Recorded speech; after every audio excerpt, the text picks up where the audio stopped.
నమస్తే. ఇవాళ మనం పాతకాలం నటీమణి, హిందీ నటీమణి, గాయక నటీమణి గురించి చెప్పుకోబోతున్నాం.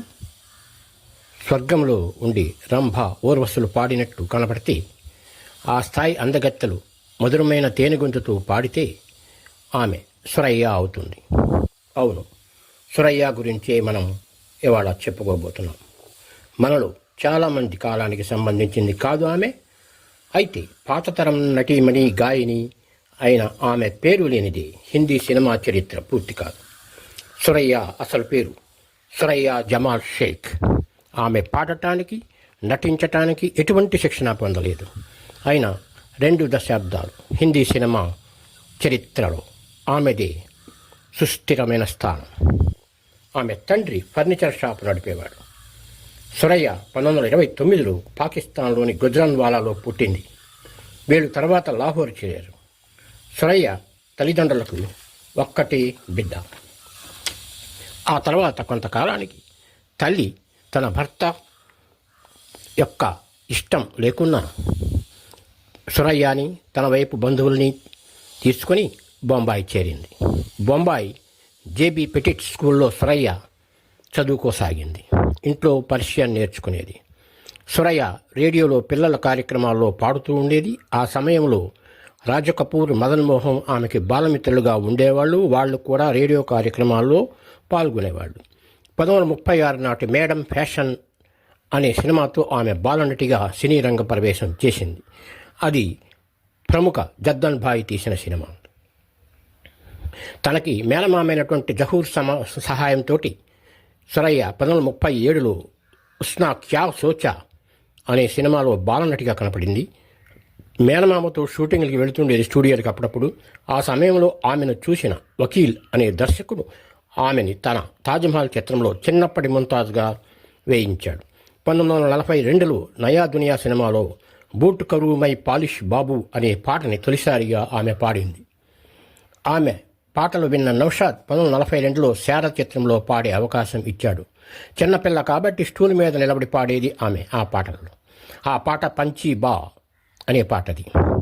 ఇక గాయనిగా కూడా తిరుగు లేకుండా పాడింది. 1943లో ఇషారా చిత్రంలో హీరోయిన్ అయింది. పృథ్వీరాజ్ కపూర్ దీంట్లో హీరో. పర్వానంలో ఆమె ఓవర్ నైట్ స్టార్ అయిపోయింది. ఈ సినిమాలో 4 పాటలు పాడింది ఆమె.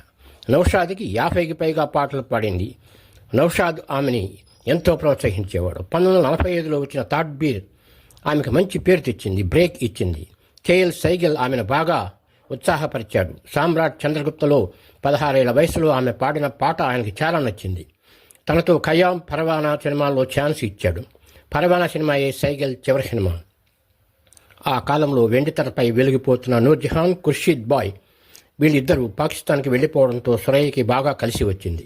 ప్యార్ కీ జీత్, బడీ బెహన్, దిల్లగీలు ఆమె పాడిన పాటలు సూపర్ హిట్గా నిలిచాయి. ఆ రోజుల్లో ఆమె అత్యధిక పారితోషికం తీసుకుంది. ఆమె నటించిన సినిమాల్లో స్వయంగా తనకు పాల్గొనేది. 1950లో కాస్త వెనక్కి తగ్గిన 1954 ప్రాంతంలో వచ్చిన వారిస్, మిర్జా గాలిబ్లో ఆమె ఆకాశమంత ఎదిగిపోయింది.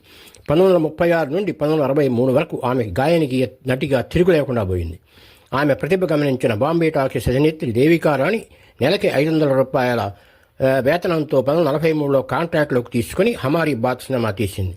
ప్యార్ కీ జీత్ విజయం తర్వాత ఆమెకి అభిమానుల తాకిడి ఎక్కువై పోలీస్ రక్షణ కూడా ఇవ్వాల్సి వచ్చింది. ఆమెను చూడటానికి రోడ్లు కిటకిటలాడేవి. ఆమె సినిమా రోజు షాపులు కట్టేసేవాడు. పిల్లలు కాలేజీలకు ఎగనామం పెట్టేవాళ్ళు. ఆమెకున్న క్రేజ్ని 70లో రాజేష్ ఖన్నాకు వచ్చిన కేర్తో పోల్చవచ్చు.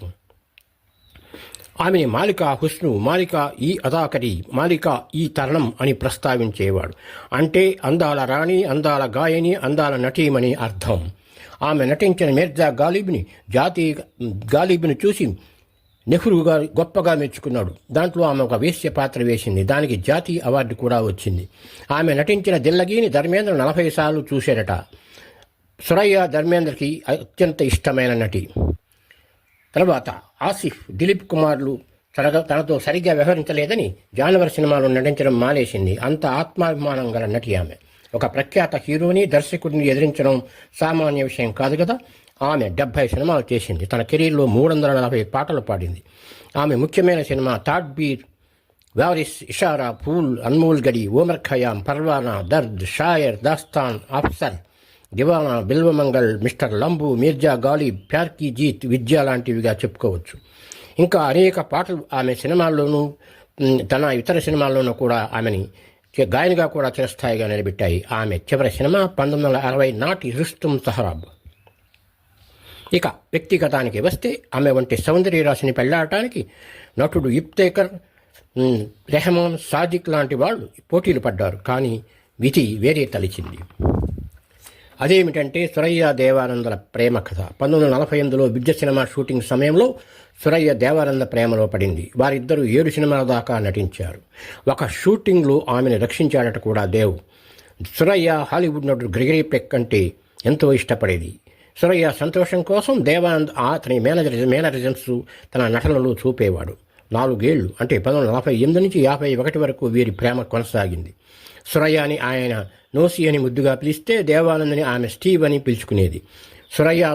సురయ్య అయితే ఆయన ప్రాణంగా ప్రేమించింది.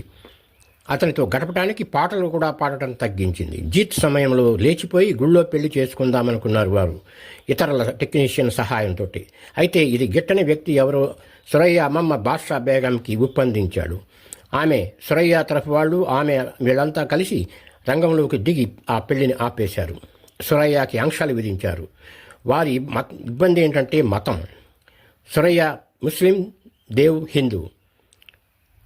సురయ్య దేవానంద్ కలవకుండా ఖురాన్పై ప్రమాణం కూడా చేయించారు. తర్వాత 1950లో మళ్ళీ ఒకసారి దేవానంద్ పెళ్లి ప్రతిపాదన తెచ్చినప్పుడు ఆమె, నీవు చనిపోవడం నాకు ఇష్టం లేదన్నదట. అప్పుడు దేవానంద్ ఆమెని చెప్పపై కొట్టి పిరికిదానా అని నిందించి ఆ తర్వాత సారి కూడా చెప్పాడట. మరొకసారి ఒక డైమండ్ రింగ్ ఆమెకు బహుమతిగా ఇస్తే ఆ విషయం తెలుసుకున్న ఆమె అమ్మమ్మ దాన్ని సముద్రంలోకి విసిరికొట్టిందట. వారిద్దరు కలిసి నటించకుండా చేసింది ఆమె. అంతే, విఫల ప్రేమతో సురయ్య మళ్ళీ ఇక జన్మలో పెళ్లి మాట ఎత్తకుండా అవివాహతగానే ఉండిపోయింది. మతం, తన వారి డిపెండెన్సీ ఆమె ప్రేమను ముక్కలుగా నరికేశాయి. దేవానంద్ ఆ తర్వాత కల్పనా కార్తిక్ని పెళ్ళాడాడు. ఈ సంఘటన, తండ్రి మరణం ఆమెను కృంగదీశాయి. సినిమాలు తగ్గించింది. అమ్మమ్మ బాద్షా బేగం పాకిస్తాన్ వెళ్ళిపోయింది. తల్లి 1987లో చనిపోయి సురయ్యని ఒంటరి చేసేసింది. మెరైన్ డ్రైవ్ అపార్ట్మెంట్ కృష్ణమహల్లో ఉండేది సురయ్య. జయరాజ్, నిమ్మి, నిరుప్రాయాలతో కలిసి కాలక్షేపం చేసేది. చివరి రోజుల్లో అడ్వకేట్ తక్కర్ కుటుంబంలో ఉండేది సురయ్య. ఆమెకు లో బీపీ, షుగరు ఉండేవి. ఇంకా అనేక వృద్ధాప్య సమస్యలతో సురయ్య బొంబాయి హర్కిషన్ దాస్ ఆసుపత్రిలో 2004 జనవరి 31న మరణించింది. అలా ఒక గొప్ప తార రాలిపోయింది సినీ నీలాకాశం నుంచి. సురయ్య 1956లో రష్యాకి ఒక డెలిగేట్గా రాజ్ కపూర్, నర్గీసులతో వెళ్ళింది. 1996లో ఆమెకు లైఫ్ టైమ్ అచీవ్మెంట్ అవార్డు కూడా స్క్రీన్ వాళ్ళు ఇచ్చారు.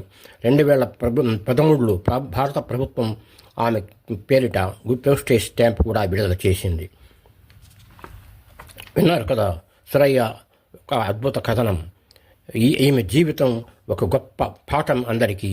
ఈమె జీవితం ఒక గొప్ప కీర్తి పతాకం అందరికీ. ప్రేక్షకుల మదిలో ఆమె మరపురాని తారగా, అందాల తారగా గుర్తుండిపోయింది. విన్నందుకు థ్యాంక్ యూ. నమస్తే.